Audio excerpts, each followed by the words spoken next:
Hello everyone out there in the world. I'm here on the lovely, it's still white, the couch is still white, we just noticed today, which is very good. We're here with the absolutely fantastic best-selling author John Boyne. Welcome, John. Thank you. John's here with a new book, just released, available on easons.com and in store now. Fabulous thumper of a book. It's your second book you've set in Ireland. What made you turn to ultimately the subject matter that is this book? It seems like a very personal book. It is. I think the last two novels, which have been set in Ireland, have both been very personal. Yeah. And before that, I tended not to do that. Yeah. Really, maybe it's just a consequence of getting older and getting more Wiser. experience. That I want to kind of delve into that. It's something I came to over. It's about sort of the 70 years in Ireland between the 40s and the week after the marriage equality referendum last year. And I was interested in kind of seeing how Ireland has changed, how people have changed in response to, or in relation to sexuality and gender in that time, how Ireland went from being this bastion of Catholicism to the first country to vote by public plebiscite for equal rights. And the Cyril's a fascinating character.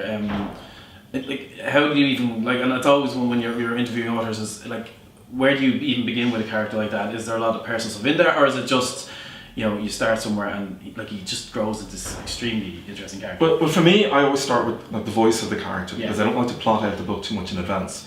So at the start, I thought he was going to be quite a lonely figure and quite an unhappy figure, but it's not the way he turns out. As I started writing it, he's quite optimistic. He makes an awful lot of mistakes in his life. He has a lot of unhappiness in his life. But at the same time, he seems to kind of keep chipper all the way through. And I realised that tone of voice really was working well for him. I thought it was interesting that he's a flawed character, but ultimately the society around him is ultimately flawed. And it's just this kind of struggle between him trying to find himself and this, I suppose that you could argue, in Ireland trying to find itself and leading towards him.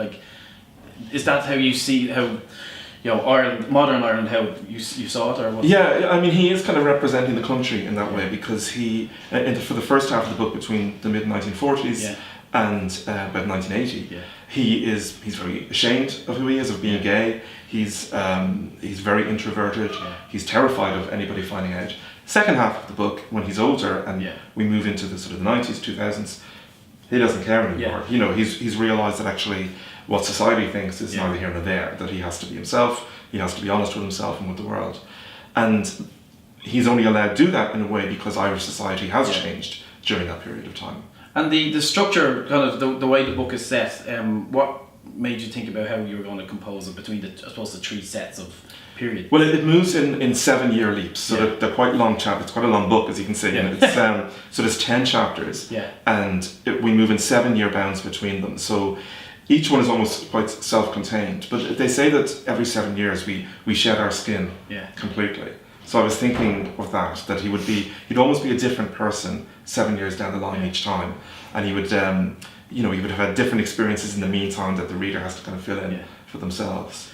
And the Cyril obviously being the central character, there's an amazing array of an ensemble cast, I suppose you'd say.